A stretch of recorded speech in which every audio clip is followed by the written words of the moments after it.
Assalamualaikum warahmatullahi wabarakatuh. Jumpa lagi bersama kami pada podcast motivasi di ujung kopi. Hari ini kita akan menyelami dunia perilaku organisasi, memahami bagaimana kita sebagai individu berinteraksi dan dipengaruhi dalam lingkungan kerja. Kita akan membahas 5 aspek penting dalam organisasi. Pertama, kita melihat sebuah persepsi bersama teman kami yaitu Diva tentang bagaimana cara unik setiap orang dalam memandang dunia kerja. Lalu bersama Putri yang akan membawa kita memahami arti sebuah nilai akan landasan keyakinan yang membentuk sebuah tindakan kita. Selanjutnya bersama Dema akan menjelaskan tentang arti sikap dan dampaknya pada kinerja. Kemudian bersama Ika akan mengupas tuntas tentang kepuasan kerja dan mengapa kebahagiaan dalam bekerja itu sangatlah penting. Terakhir bersama Agus akan memberikan pencerahan tentang sebuah motivasi, kekuatan pendorong di balik setiap tindakan yang kita lakukan. Mari kita mulai dengan Diva dengan persepsinya. Halo semua, sebelum kita masuk ke materi, coba deh kalian bayangin. 2 orang melihat bos mereka. Yang pertama, bosnya bilang, wah bos gue keren, visioner banget. Yang kedua bilang, si bos gue perfeksionis, cerewet pula. Nah, itulah yang disebut persepsi. Persepsi yaitu cara kita melihat dunia, termasuk orang lain, situasi, bahkan diri sendiri.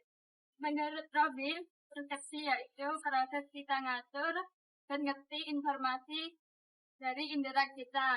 Nah, prosesnya yaitu ada beberapa tahap. Yang pertama, penerimaan stimulus. Yang kedua, seleksi stimulus. Yang ketiga, pengorganisasian. Yang keempat, interpretasi.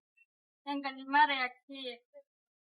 Yang mempengaruhi persepsi yaitu ada banyak, mulai dari motivasi, kepribadian, pengalaman masa lalu, bahkan sampai hal eksternal. Contohnya kayak intensitas dan frekuensi stimulus. Nah, makanya kita jangan heran kalau teman kita suka baper, padahal mungkin dia cuma punya pengalaman buruk sebelumnya. Jadi jangan langsung ngejudge ya, bisa jadi kamu mirip mantannya. Waduh. Bahaya. Ini pernah menjadikan nggak? Waduh. Aduh. Ini disclaimer ya teman-teman, disclaimer aja, disclaimer. Jadi menurut Mas gimana? Apakah itu saja Diva dari tanggapanmu atas persepsi? Ya itu. Oke, terima kasih Diva atas tanggapannya tentang hal persepsi. Mari kita pahami lebih dalam tentang nilai bersama Putri. Halo, sekarang di sini kita akan masuk ke topik nilai. Nah, di sini nilai itu nggak menakutkan ya, karena ini bukan nilai UTBK. Jadi kalian jangan panik ya guys. Waduh, UTBK nih. Waduh, pas-pasan banget ya. Wah, pas banget. Bukan dong, bukan nilai UTBK saya. Oh, enggak. Nah, nilai itu kreatif itu tentang hal baik atau sesuatu hal yang layak untuk dilakukan. Nah, nilai ini terbentuk dari sikap, perilaku, dan motivasi kita. Nah, kalian tahu nggak sih, nilai itu ada dua jenis loh. Nilai terminal dan nilai instrumental. Nah, nilai terminal yaitu seperti tujuan akhir, misalnya seperti kebahagiaan dan kenyamanan hidup. Nah, yang kedua yaitu nilai instrumental. Nilai instrumental itu seperti cara menuju pencapaian atau tujuan, seperti kejujuran dan kerja keras.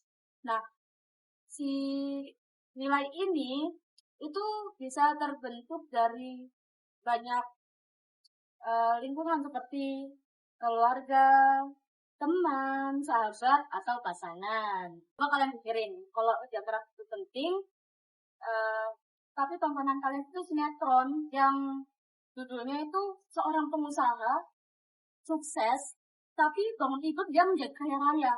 Wah, itu bener banget sama Nila gitu. Kalau kayak gitu mah isi dompet saya langsung full ini. Waduh. Masalahnya tinggal timba dan tanpa doang ini. Mau saya isiin nggak? Waduh. Boleh. Free kan?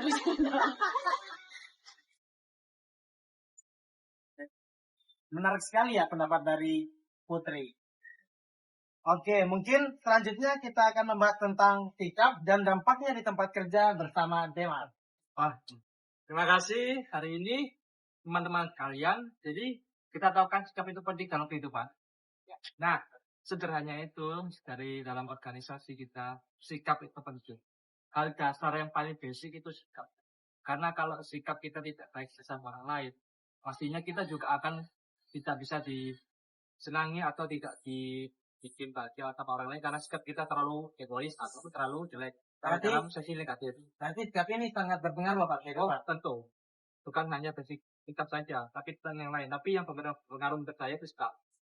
Nah, di sikap ini kan kita ada tiga sikap. Yang pertama sikap kognisi.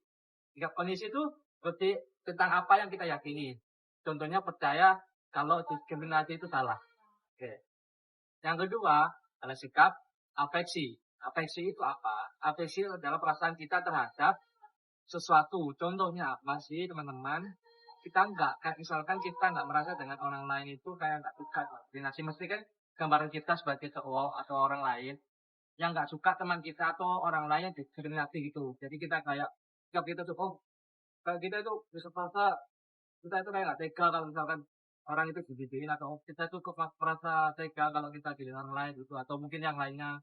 Yang ketiga itu ada perilaku. Nah, perilaku kalian masuk dalam sikap kalian ini dalam basicnya ini.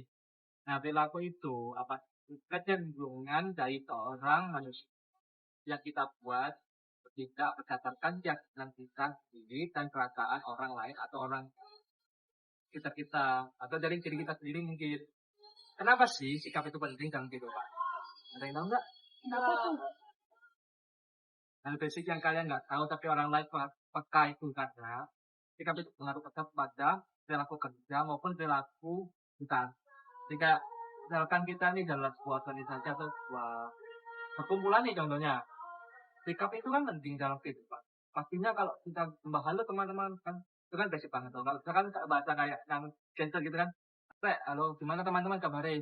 Nah itu kan kayak sudah basic banget. Kalau misalkan kita nggak nyapa pun kayak gitu, kayak rasanya kayak berbeda, kayak asing gitu loh, kayak rasa kenal tapi nggak pernah saling nyapa-nyapa tuh. Makanya di dalam gitu. apa? Kayak musuhan gitu. Wah, itu mesti gambaran halusnya ya. Iya.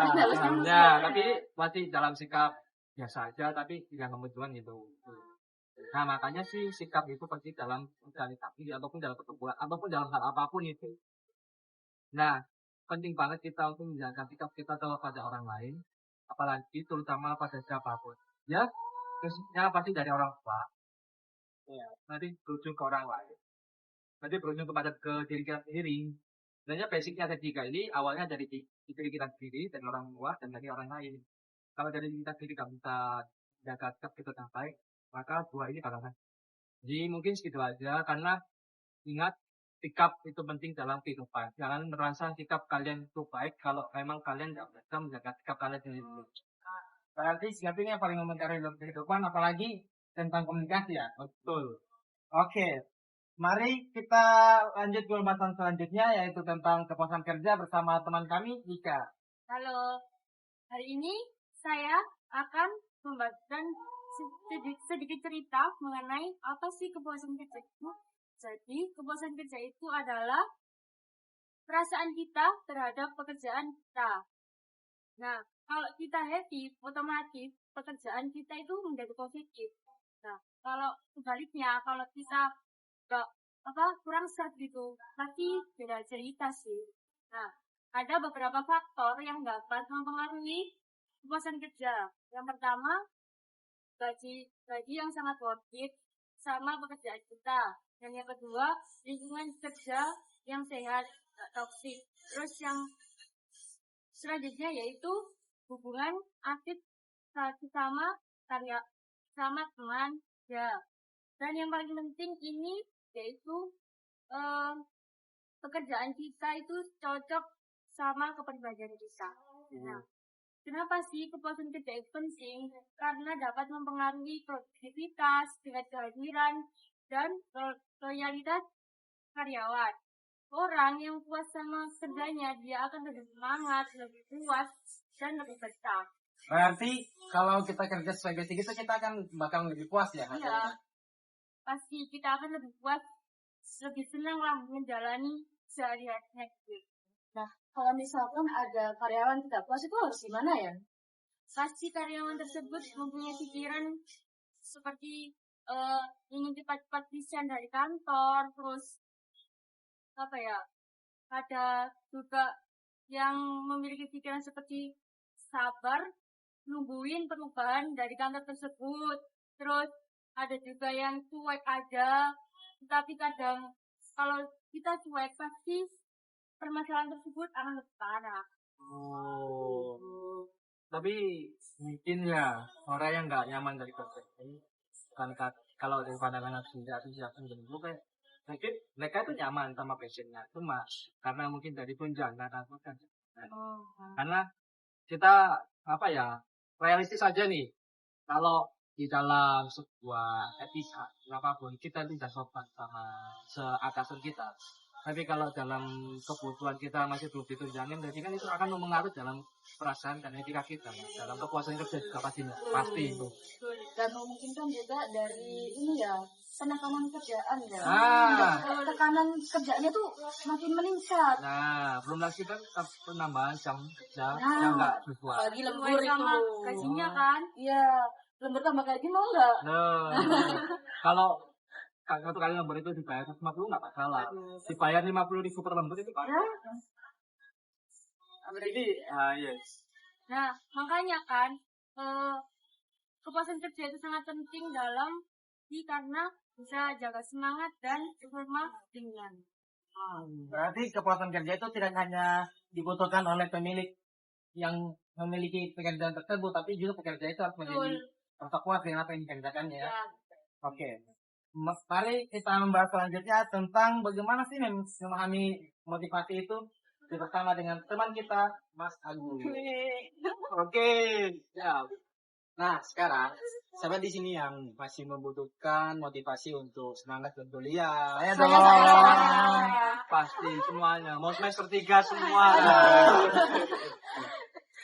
Apalagi motivasi seperti bangun pagi. Kan hasilnya kita kan jam 7 ya. Gini. Kan ada kata-kata nih. Kita itu kok maunya persembahan sih? Enggak. Kita tuh kuliah, Ego. Kesenangan waktu. Kesenjangan waktu sekali. Oke, apa kalian tahu motivasi itu apa? Apa ya? Tapi kalau dari asumsi aku sih, motivasi itu kayak kita itu semangat bangun untuk membangun dari pengembangan diri kita sendiri. Kalau motivasi ya. Oke, mari kita bahas. Nah, motivasi itu adalah dorongan untuk kita bisa bertindak sesuatu. Nah, dari hasil tersebut bisa menjadikan kebutuhan pribadi dan tujuan organisasi itu berjalan dengan sempurna atau minimal kurang lah dari kesalahan-kesalahan yang akan kita lakukan itu. Ya, motivasi itu sendiri ada beberapa teori yang terkenal. Nah, pertama ada teori hierarki Maslow, yaitu dari kebutuhan dasar sampai aktualisasi diri. Dan yang kedua ada teori X dan Y, yang dimana anggapan manajer tentang karyawan yang malas atau suka bekerja yang rajin gitu. Nah, terus yang terakhir ada teori 2 faktor Herzberg. Nah, dalam teori ini dibagi menjadi 2 faktor lagi, yaitu faktor yang bikin puas, contohnya seperti prestasi, menurut hasil yang memuaskan dari pekerjaan kita, dan ada faktor yang bikin tidak puas, contohnya seperti gaji yang kecil dan kondisi pekerjaan yang tidak nyaman Dalam sebuah lingkupnya. ya dalam kehidupannya. Jadi kalau kamu semangat bekerja karena ada coffee break atau wifi yang kencang gitu. Nah, ya itu masih termasuk motivasi. Cuma berbeda seperti yang lalu atau beda versi gitu. Kalau yang ini versi milenialnya ada versi modern. Oh, masih gadget ya? Ya, gadget sekali. Jadi gadget aja kayak gini. Apa gimana? Kenapa? Aduh. Oke. Terima kasih atas ulasan dan mungkin ada pengalaman ya dari semua penjawab tadi. Wih. Sangat bagus sekali pendapat kalian. Nah, maka dari itu saya bisa mengambil kesimpulan bahwa kelima aspek tadi dari apa?